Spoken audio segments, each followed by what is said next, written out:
Welcome back to another episode of Excuse My Grandma. It's Kim and my co-host. Grandma Gayle.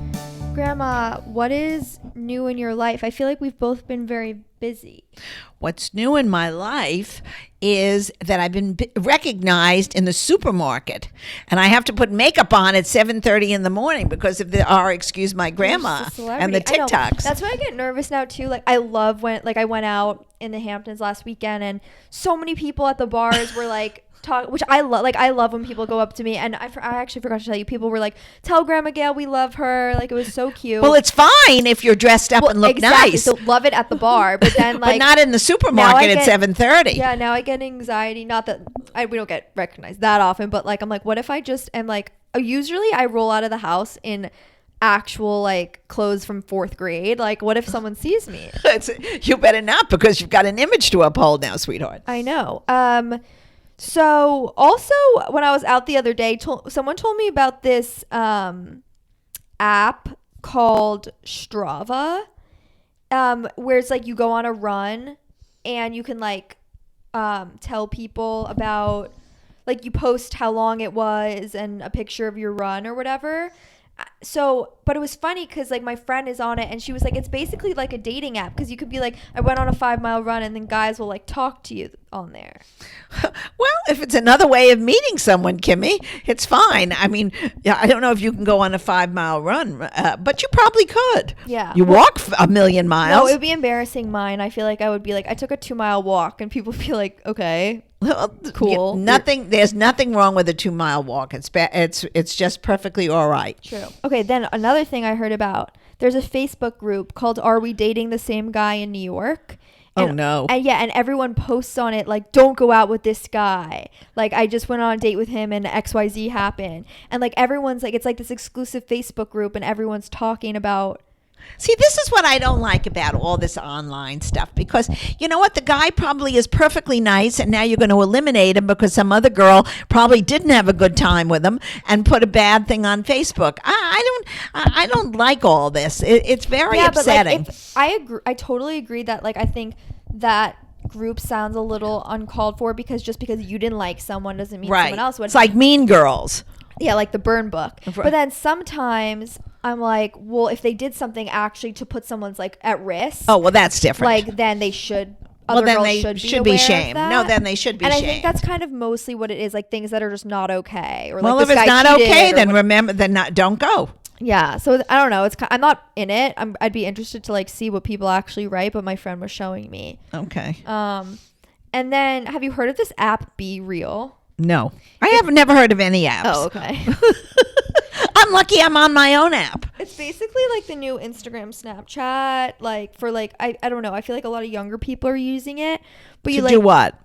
You you get a notification on your phone once a day, and you have like a 1-minute window to take a selfie. Oh God, and then, more selfies. I know. And then the rest of the and then all your friends can see it, but I guess it's like it's in real time. I think that's really for high school and college. I really think by the time you've graduated college, you don't have to be doing selfies all day long. You should be working. It's once a day. No, the one's too much. Yeah.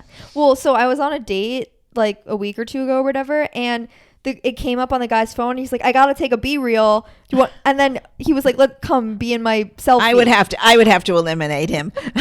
He would be off my list right away. Like, you want me in the video? I'm not on your friends. This is our first date. I think that's a little bit strange. I know.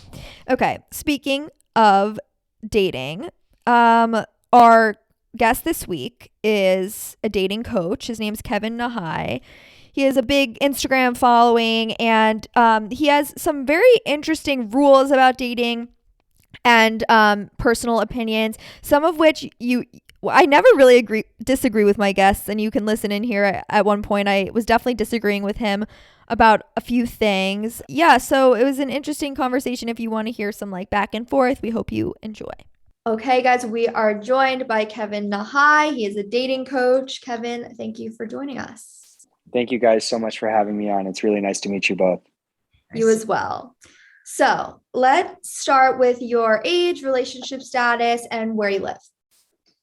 Okay, so age 30, I just turned 30, relationship status, single. I'm dating around, looking for the real deal. And I was born and raised in Los Angeles, California, and I live here today. I was doing some background research. You have like a rule, right? That you say to only date one person at a time. But that is, so you basically think to be exclusive with just anybody, right? Or can you explain like your rule to us? Yes. So, no, my rule is not to be exclusive with just anybody. I have what I call a 3-date rule.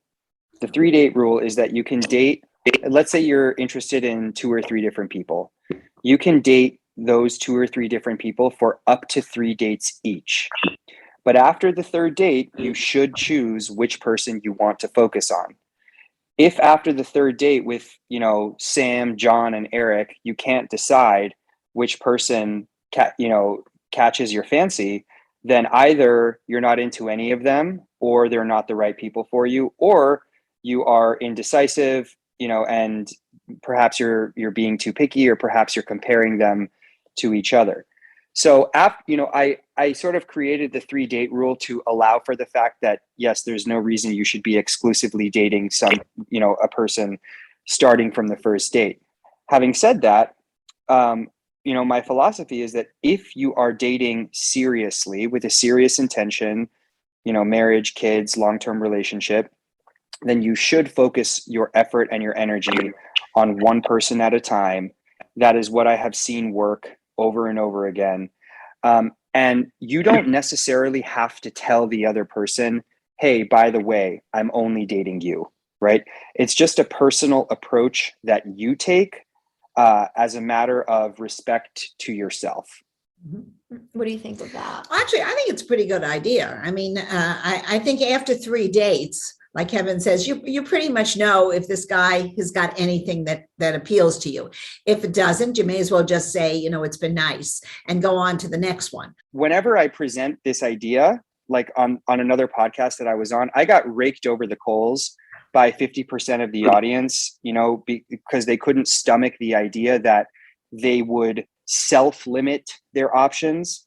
But then the other 50% of people who I talk to say to me, thank God there's somebody who's still advocating this. It is so useful. Once I started self-limiting my options, and so the irony of this thing is that it's actually fiercely liberating. It is not constraining. And when people hear date one person at a time, they get scared because they think they're going to be constrained. They think they're putting all of their eggs in one basket, but it's quite the opposite. It's actually giving you the biggest chance at success. So I see your point. I think my thing is more, let's say you're giving 3 guys the 3 dates. You're on like date 2 with one, date 1 with whatever. And then I go out to a bar and I meet someone that I hit it off with. And he's like, do you want to go out to this week? Mm-hmm. Then do I have to say no because I'm giving the other ones a chance still? No, he's not saying that. As long as it's not past the 3 dates, right, Kevin? If it's up to the 3 dates. If you're only, but what if I'm on date 1 with the other guys and I'm like, I haven't met this guy yet. He could be good. I don't know. Look, here's the thing. It's not a hard and fast rule where you say, do I have to say no? Nobody's going to get you in trouble, Kim. Well, maybe Gayle will, but I certainly won't. But look, here's the thing. Let's say you're on date 1 or 2 with somebody else. You totally hit it off with them. They're a great prospect. They seem great on paper. You've been having phone calls and texting and FaceTime. Just because you meet a cool guy in a bar, do you really need to add him into the mix? Do you want to be juggling 4 different guys? If on the other hand, you went on one date with a guy and it wasn't particularly interesting, and within the next couple of weeks, you have a couple dates lined up and you're cool about them, but they don't seem that great. And then you spend 2 hours at a bar talking with a guy and having a great conversation. Of course, in that case, you should give him your number because he's the person who you seem to have the most in common with and you have a good connection with him, right? Mm-hmm. So it's more a concept than it is a hard and fast rule. Right. Do you think men think about it the same way, Kevin? I mean, girls or women are very precise in what they want. I wonder if a guy who's 30 years old or 29 years old or 35 really is thinking more than maybe I'd like to go to bed with her. Well, I'm not sure the constraints are the same on the male side. They're going to give her 3 times, and if she doesn't go to bed with me, goodbye. I wonder. Well, hold on. This is totally different from the going to bed with somebody thing. Oh. I'm not saying that. I would never ever say that after 3 dates you should go to bed with somebody, Right. whether you're a guy or a girl. I would actually say quite the opposite. Yeah, but I'm not sure the guys are going to hang around, and which is fine. But a lot of men want to have whatever they want. They want sex. They want a one night stand, and then you'll know if this guy is really not for you. Then you can say goodbye. It's not for me. But I wonder if the psyche for the guy is the same. Are they sitting around? No, the psyche for guys and girls and their approach in dating and their precision in dating and how conscientious they are about what they want. Those things for men and women are very different. Yeah. However, right. So you're right that they're different. However, if a guy, there's 2 sort of schools of thought here. One of them I think is correct, and the other I think could not be more flawed. The one that I think is not be more flawed is the school of thought says sleep with a guy on the 2nd or 3rd date to weed him out. If he sticks around, you know he wants you. If he doesn't, you know he's gone. I don't know if that isn't that one. Oh, I mean, I have clients and friends who it makes sense, right? Because it's what Gayle was just saying. Like, this way you're going to find out if he's really if he wants to stick around or not. But my school of thought is withhold any kind of intimate sexual experience until there is a commitment, until you know each other spiritually, emotionally, intellectually, until you are certain that this is somebody you at least want to continue dating. Because if a guy doesn't make it to that point where the commitment has been established or where the emotional connection hasn't been established, that's how you know that he wants to stick around, right? And you didn't have to give of yourself in the most intense and intimate way possible to find that out. Mm-hmm. I do think sometimes it's confusing whether you're compatible because maybe you have to first see if there's some sort of sexual chemistry, but maybe do you think that's something you could find out before actually doing anything, just by the vibe? Or because I feel like if you're gonna say, oh, I'm gonna be exclusive with this person, you kind of do have to know that at some level. Yeah, that's a good point.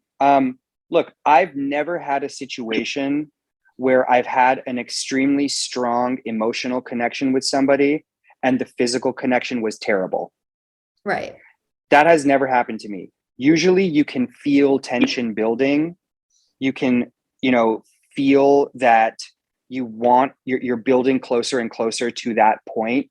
You can feel spiritually and emotionally connected to somebody. And when you do, you may not be having sex like something out of a porn scene, right? But you're going to have a strong physical connection. Mm-hmm. Yeah, that makes sense. And then, I guess going back a little bit, because you were talking about difference between advice for men and advice for women. As a dating coach, are most of your clients women, or how did you kind of decide who to take on? So it is usually 70% women, 30% men, sometimes 60-40. Mm-hmm.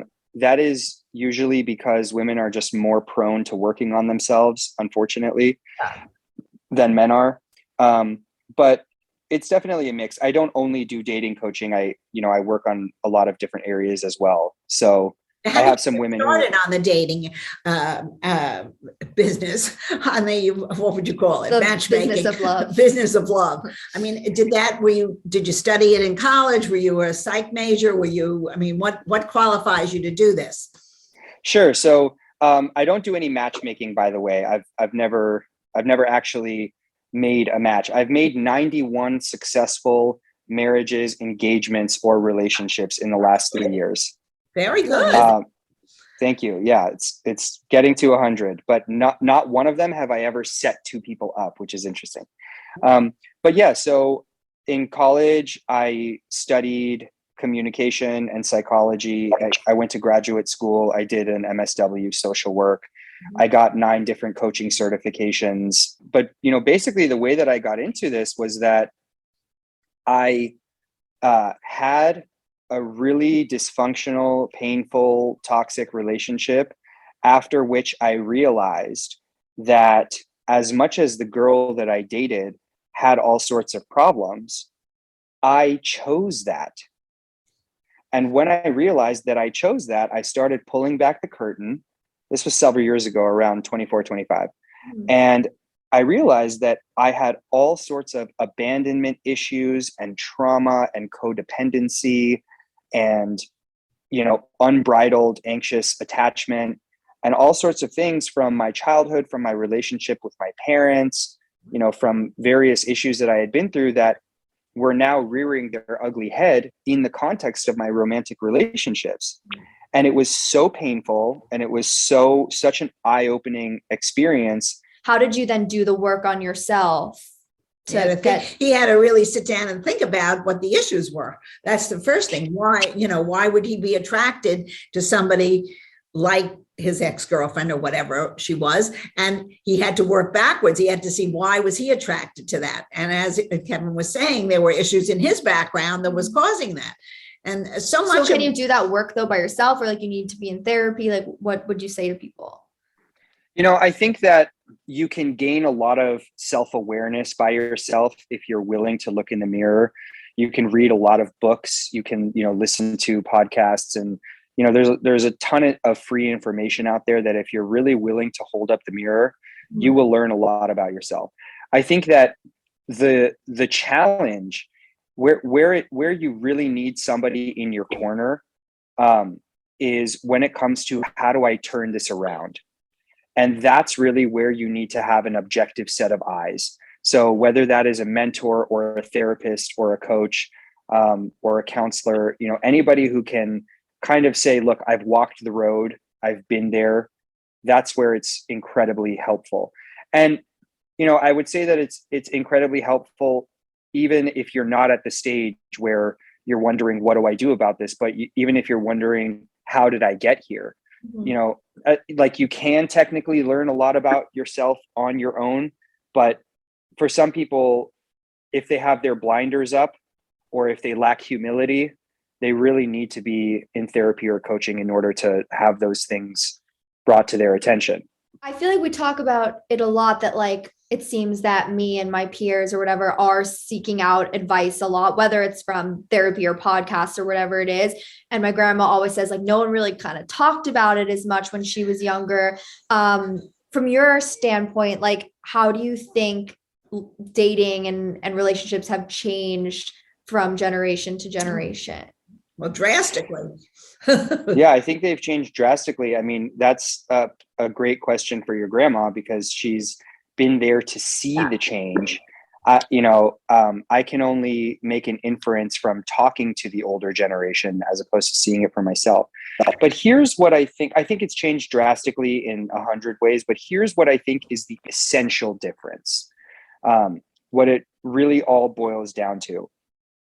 In our parents' and grandparents' generation, the messaging was essentially, find a good partner and figure out your lives together. Correct.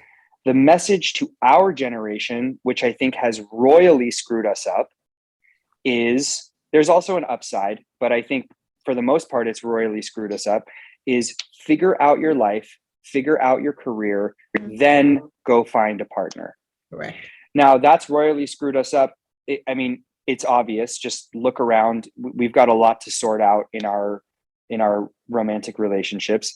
The upside of it, of course, is that if the timing is right, and if we have basically, if we strike gold, then the upside is that we know more about ourselves when we choose a partner, and presumably we have a lower chance of staying in an unhappy marriage for 60 years. So like, my grandparents were married for 63 years. My late grandfather passed a year ago. I don't think that the majority of that 63 years, they had a good or happy marriage, right? Right. Because they got married when they were like 16 and 20, okay, which is way too young. Mm-hmm. So in our generation, Kim, I'm 30, you're 26. We know a lot more about ourselves, right? So if we can find the right person, and if the timing and the stars align, and if we make good decisions, then we can choose a better partner. And that was something that perhaps our grandparents' generation didn't have the luxury of. Mm-hmm. But there's also a huge downside to it, which is that the value of finding a long-term partner at a young age and building a life with them has not been instilled in us, which means that we don't start looking until we're 30. And that brings a whole host of issues that every year after 30 becomes harder and harder to combat. Mm-hmm. So when you say we haven't started looking, like what makes you an active like looker versus just somebody who's dating? Like what is the difference? Because technically you're like dating or hooking up or whatever it is, probably from like 18 or younger on. So then you mean just having the mindset of like, okay, I'm only going to date if I can see myself marrying them? Or Yeah, that's what it really Yeah, should be. it's being marriage minded. Yeah, Mhm. I agree with And that. if you don't want a legal, You have to think of that, but certainly by the time you're 25, you're not supposed to be just dating anybody. If it's not going to be a long-term relationship and end up with marriage. but then how do you judge somebody before you've even gone out with them of whether they're marriage material? I feel like that's you can slippery. tell. You can tell. well, no. So first of all, I'm not saying that you should constantly be sussing out if someone else is marriage material. I'm saying that you should make yourself marriage material. Right? So when you say what determines whether or not somebody is quote unquote looking or if they're looking appropriately, Yeah. it's not an external search, Kim. It's an internal evolution. So being marriage minded does not mean that every person you go out with, you're saying, is this marriage material? Well, I couldn't decide that in the first date. So bye, Felicia, right? It means that you are living in accordance with your values. It means that you're developing your principles. It means that you're not hooking up with people randomly. It means that you're not getting drunk. It means that you're not prioritizing your career over everything, but you're making room for dating in your life. So when you say like, yeah, from 18 or 20, you could be hooking up and dating people, right? That doesn't make you marriage minded. That's like when you're young and you're having your fun and stuff. By the way, a lot of that fun is what contributes to having a difficult dating life in your later 20s. Why So, well, because the more quote unquote fun we have in our early 20s, the greater the potential there is for emotional damage to accrue. Well, Especially, well, let's say you had great sex. I understand exactly what Kevin's saying. Let's say you had great sex when you were 20. You had the best time you ever had, and he was terrific, or she was terrific. But that was never going anywhere. It was finished. It was over. Now you're 26, 27, 28, 29, and you're going out with a guy, and you eventually like him, but now you have an intimate relationship, and it wasn't as good as you remember when you were 20. Now what do? Now you're up the river because you're never going to have that's not a thing that when you're older you're worse at. No, sex. not worse. I'm saying, but you're comparing. I think what Kevin is saying is, well, that's compare. one possibility. Yeah. Mm-hmm. The comparison is one thing that can set you back, but that's not really the crux of the issue. The crux of the issue is that, especially for women, the higher your quote unquote body count, right? The higher the number of people that you have slept with, the harder it is to establish a long-term pair bond with a male partner. No way. Yes, you can look this up. But then you're never going to tell, like, you don't have to tell people you're dating your body count. Wait. I'm not saying because the guy will get mad at you or say, I can't date you. No, I'm saying that the effect of a lot of random sex for women is that emotionally it lowers their ability to pair bond for the future. Mm-hmm. Because every time you have sex with somebody, especially this occurs for men as well, but every time, especially for women, that you have sex with somebody, your brain emits tons and tons, 10 times the normal amount of oxytocin, which is the bonding chemical. Then you walk away or he walks away, it goes away, the relationship fizzles, you become emotionally hurt, you become on a small level traumatized from the loss, and then it makes it very difficult to trust and bond with somebody else. Now, every once in a while you get a girl who has slept with 40 guys, Oh, well, and she meets her husband and they ride off into the sunset and she's perfectly fine. right. But that's a girl who has done the work on herself to realize that when she was doing that, she was young and she was stupid and she was insecure and she was using men to validate her and things like that. Right. So this really does perpetrate the narrative that like sleeping with a bunch of people means that you're not going to have I see where you're saying like it's a science thing, like, or like whatever these studies are, but I don't think it's like a good narrative to promote or tell people. And I like it if you're like, okay, but then if you do the work, but I don't think the work is like I was dumb and stupid. I think it was like that was a stage of my life and now I'm entering a new stage where I'm looking for something different. But I don't think like looking back and be like, that's a mistake, I shouldn't have slept with this many people. Like, I think that's going to hurt yourself more than anything else. So, okay, so here's the thing. What we're talking about here is a prevention mechanism.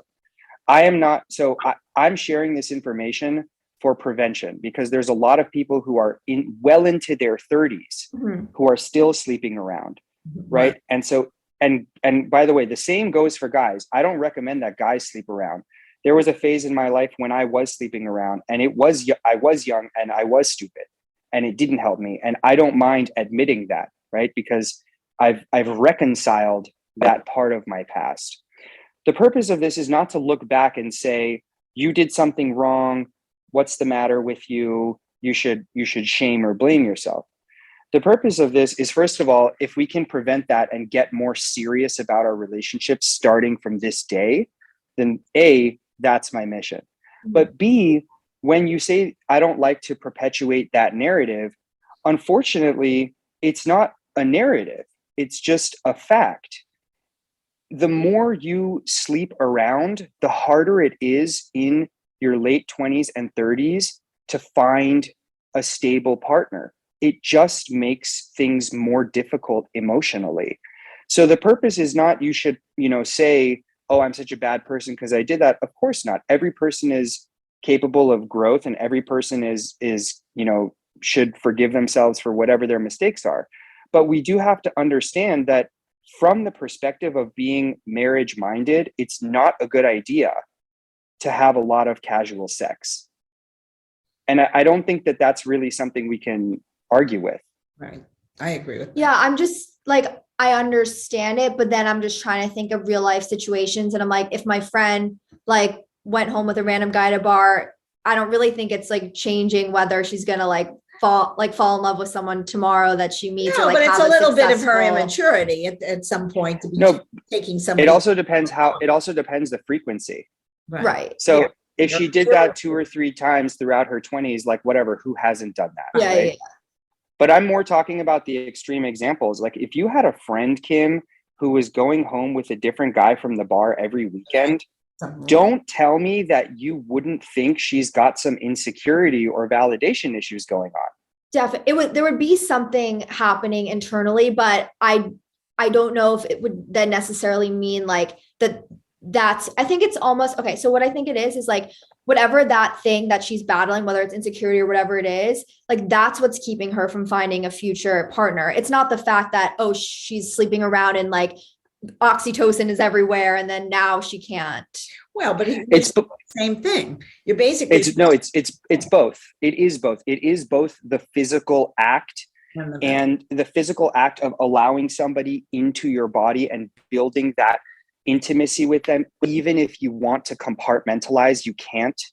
It is the physical act. And then it is also the emotional turmoil that is underlying the act, right?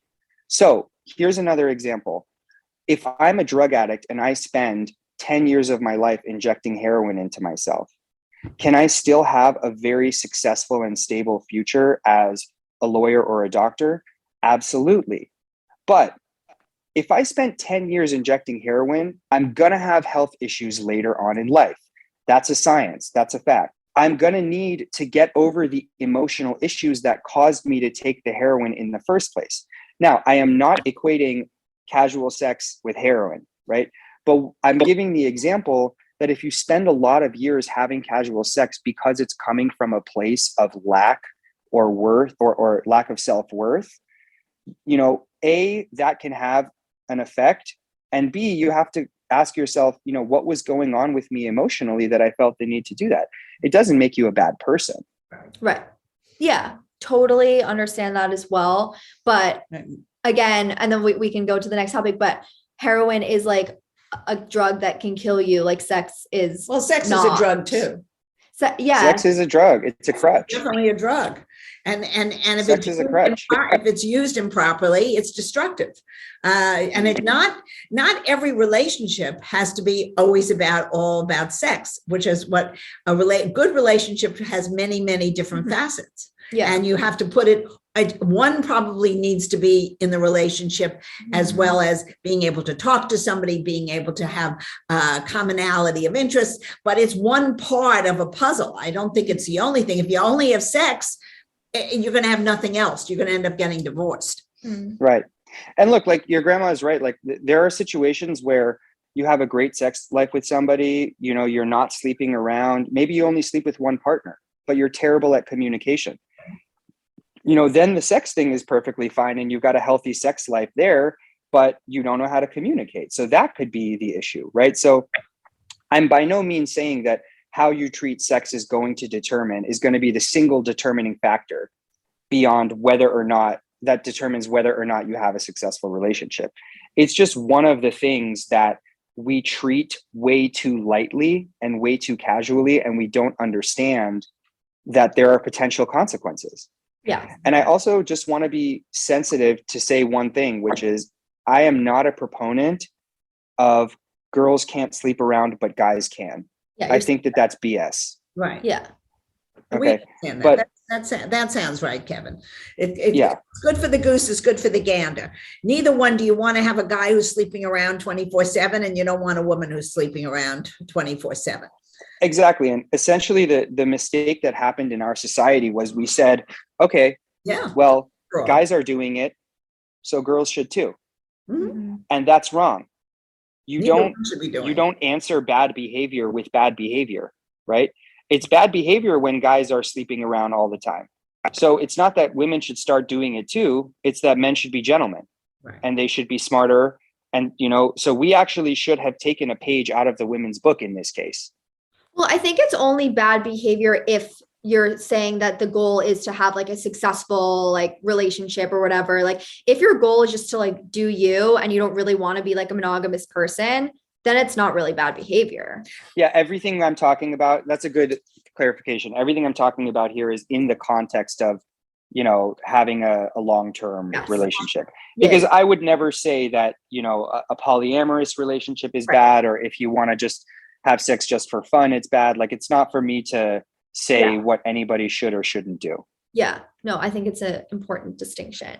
What are some things that you think are maybe like dating myths from previous generations? Like anything that you hear my grandma's generation or our parents' generation saying where you're like, that's just not relevant anymore.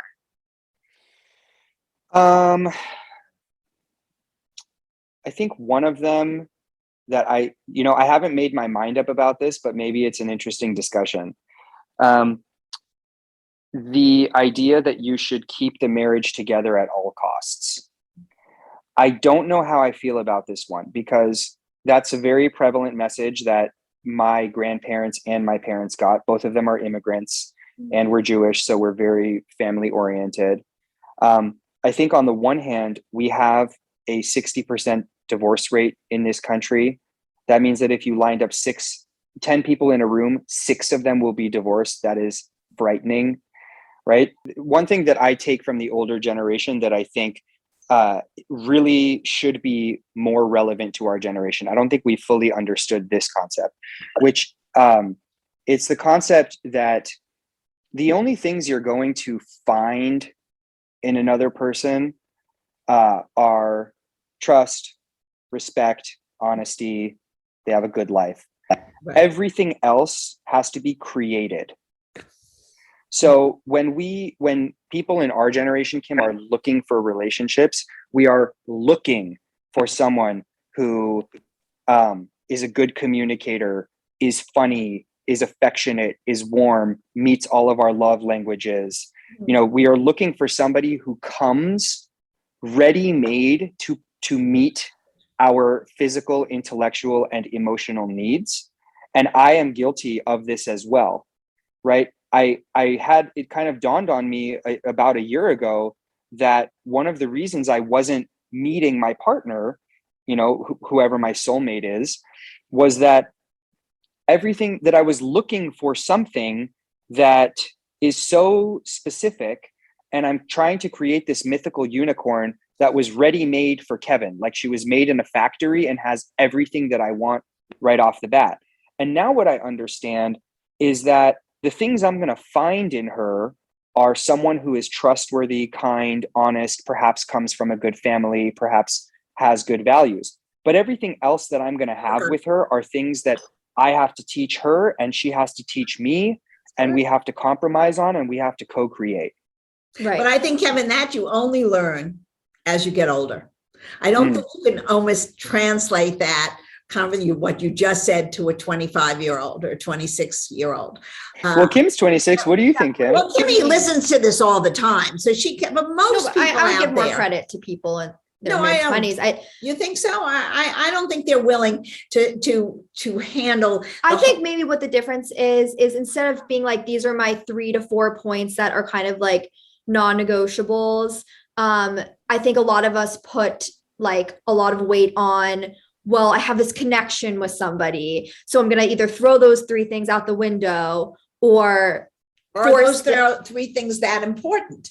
No, but you need to have at least 3 things, because then otherwise anyone's fair game. Like then that's saying, okay, anyone that you go out with, you can turn like yeah, no, probably. because you have to have, that's settling. Like you have to have some level of like what you need. Well, but Sure, you need somebody for your needs. It's supposed to be a combination together that you make a good combination. I think if you're looking for someone to fulfill your inadequacies, you're never going to. No, it's not fulfilling your inadequacies. It's like like, as you were saying, like someone, you want someone family oriented. That's so important to you, whatever. You want somebody who likes to play golf. No, well, I think that's something that you can change, I think, or like that you can so that's actually a perfect example, right? Yeah. So if you want someone who's family oriented, they have to come ready made. Exactly. Because that's not something you can teach them. That's a value that they grew up with. Right. Right. Or if they didn't grow up with a value with that, it's a value they cultivated on their own. But if you want someone who can hang out with you on the golf course, that may be something you have to teach them and guide them and see if they take an interest in. Right. Or give up. My brother-in-law is a huge sports nut. He knows everything about every Dodgers player since, the history of the team. My sister has never watched a Dodgers game in her life. Right. But you know what? Now she knows the players. They go to Dodgers games. And this was a point of relationship good. So she's willing to do that for him, and he'll do something in return that she likes to do. That's the give and take of a relationship. Exactly. So this is one point from the older generation that I think they were more into creating the relationship, whereas our generation is more into finding.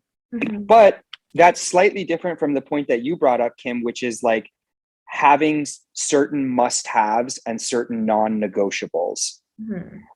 Which I agree with you that you should have 3 or 4.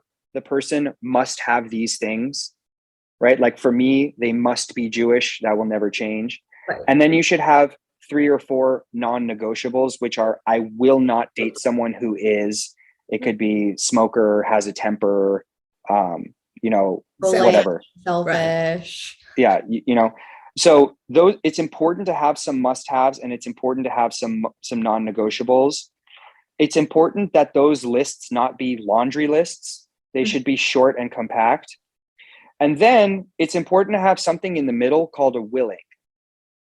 So I give my clients this exercise called a want, willing, won't. And you should sit down and do this. It's really interesting. Yeah. You sit down and you write out, what are all the things that I want? Unbridled, just write them all, everything, whatever. Then what are all of the things that I am willing to put up with? They're not ideal, but I'll tolerate them. For example, you may not want somebody who is bald, but you'll deal with it. Right. I may not want a girl who, is is long distance, but I'll deal with it, for example, right?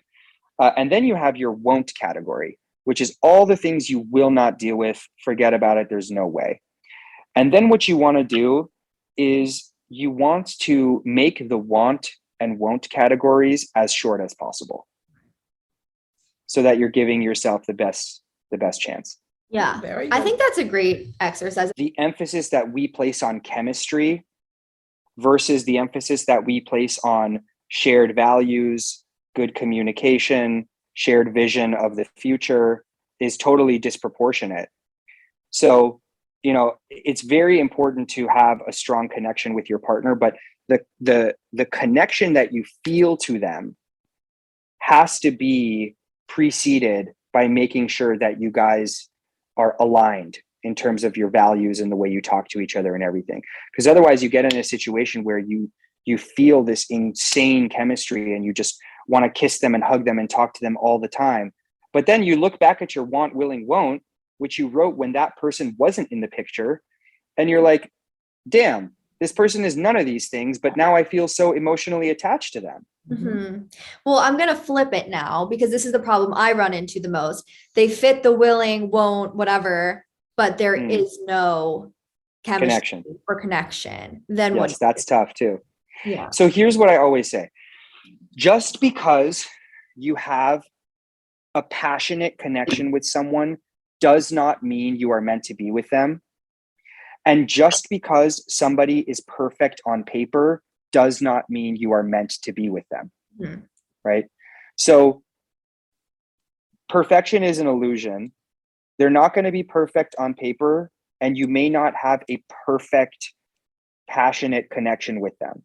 But as long as you have some elements of both, you have some connection and they share some of the things that you want on paper, then that's, that's kind of the gold standard.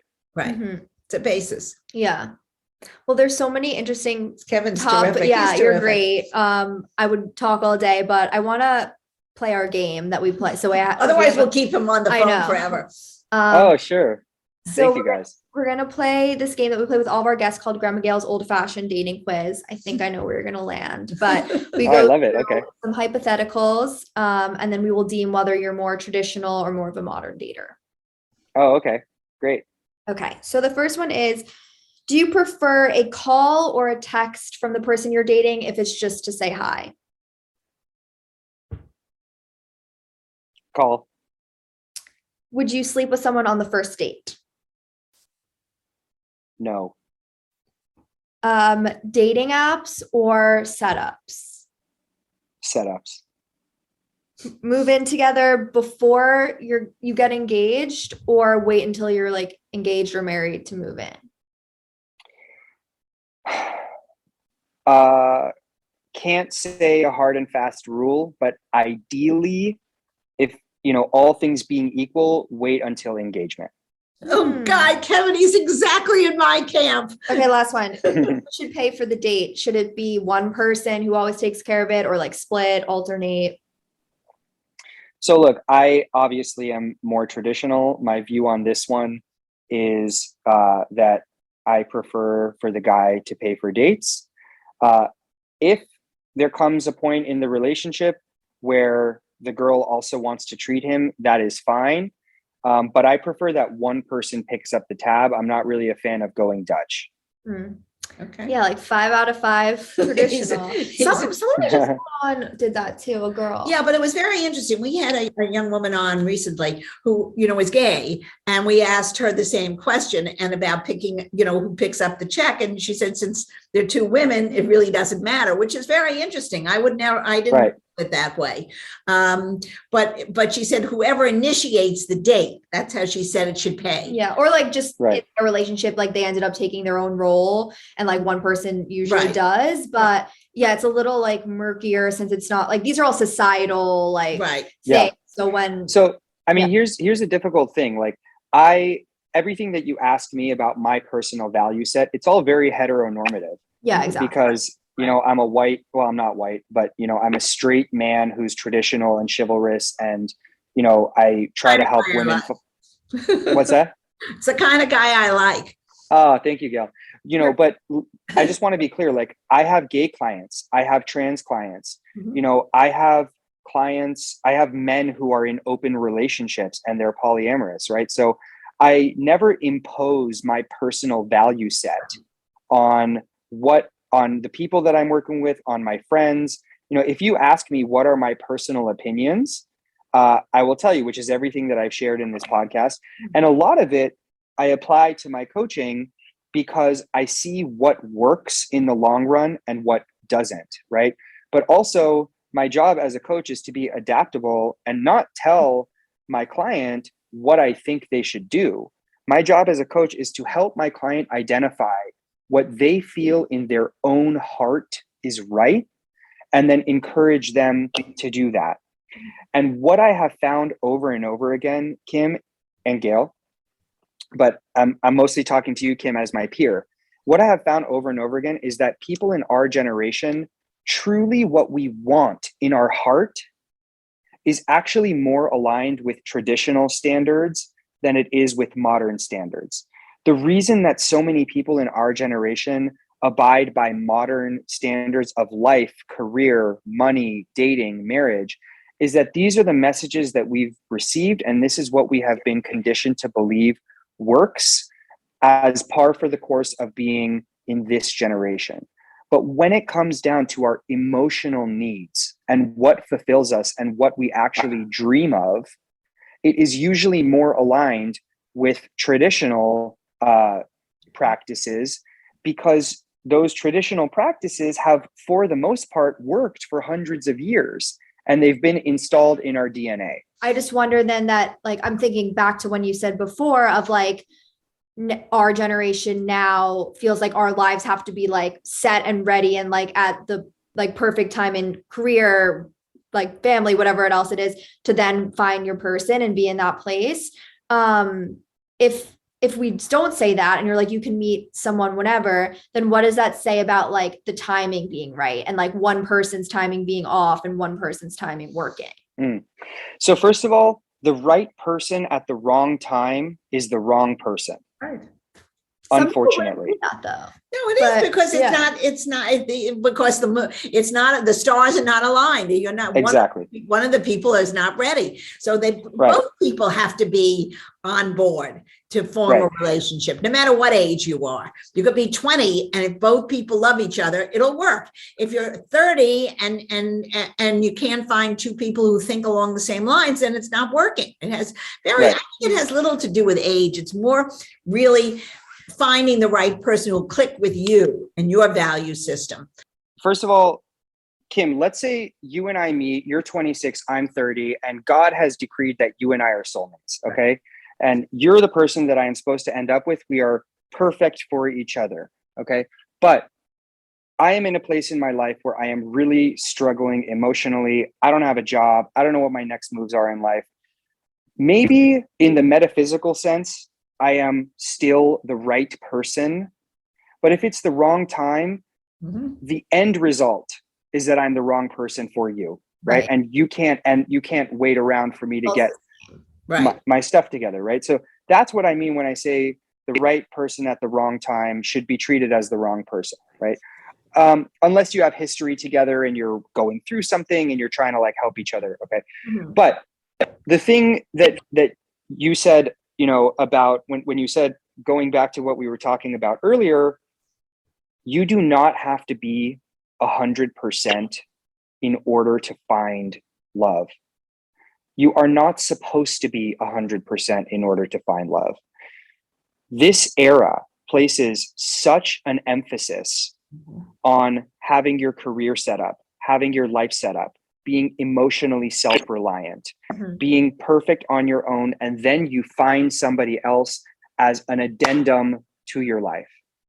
And I'm here to tell you that from an emotional and psychological perspective, that is not how it works. Now, Gayle, you said earlier, you can't rely on someone else to fix all of your inadequacies. Totally, right? If you're only 20% on your own and you've got a laundry list of issues and demons, don't get into a relationship, right? Exactly. You got to fix yourself first. So here's what it comes down to. Would you step onto a plane that you knew had a gas leak or a broken wing? No, right? So you shouldn't date somebody whose life is totally a mess. Yes. Would you invite a passenger onto your plane that you knew had a gas leak or a broken wing? No, because you'd be endangering their life. So you should not invite someone into your life if that's where you are. Mm-hmm. But your plane doesn't have to be a 747 decked out in gold. Mm-hmm. It just has to be safe enough to fly. Mm-hmm. And as long as your plane is safe enough to fly, then you've got one pilot and one co-pilot, and the two of you can fly around the world together and improve the plane and make a beautiful life, right? What we don't need is two gorgeous, state-of-the-art F-17 fighter pilot jets rolling up to the tarmac, ready to fly next to each other. Very good analogy. I love Terrific. that. I It's so love true. this. It's I so love true. it. Yeah. I feel like let's end on that note because we all agreed. Yeah, we love that. Good. I loved it. Kevin, Good, I'm glad. thank you so much for Thank joining you. us. Tell everyone how they can follow you and sign up to work with you if they want. Sure, thank you. So my Instagram is my name, Kevin Nahai, Nahai, and my website is kevinnahai.com. And please feel free to reach out if you want, a free chat just to get to know each other, even if you're not interested in coaching, but you just liked some of the things that I said. I'm a friend to all listeners of Excuse My Grandma. Hope you guys liked the episode with Kevin Nahai. He's so nice. He really is a nice guy. So it would be worth listening to for those people to follow him because he's really got some really good ideas. Yes. And you know how to follow us on TikTok and Instagram. We're at Excuse My Grandma. And we will see you next week. Bye.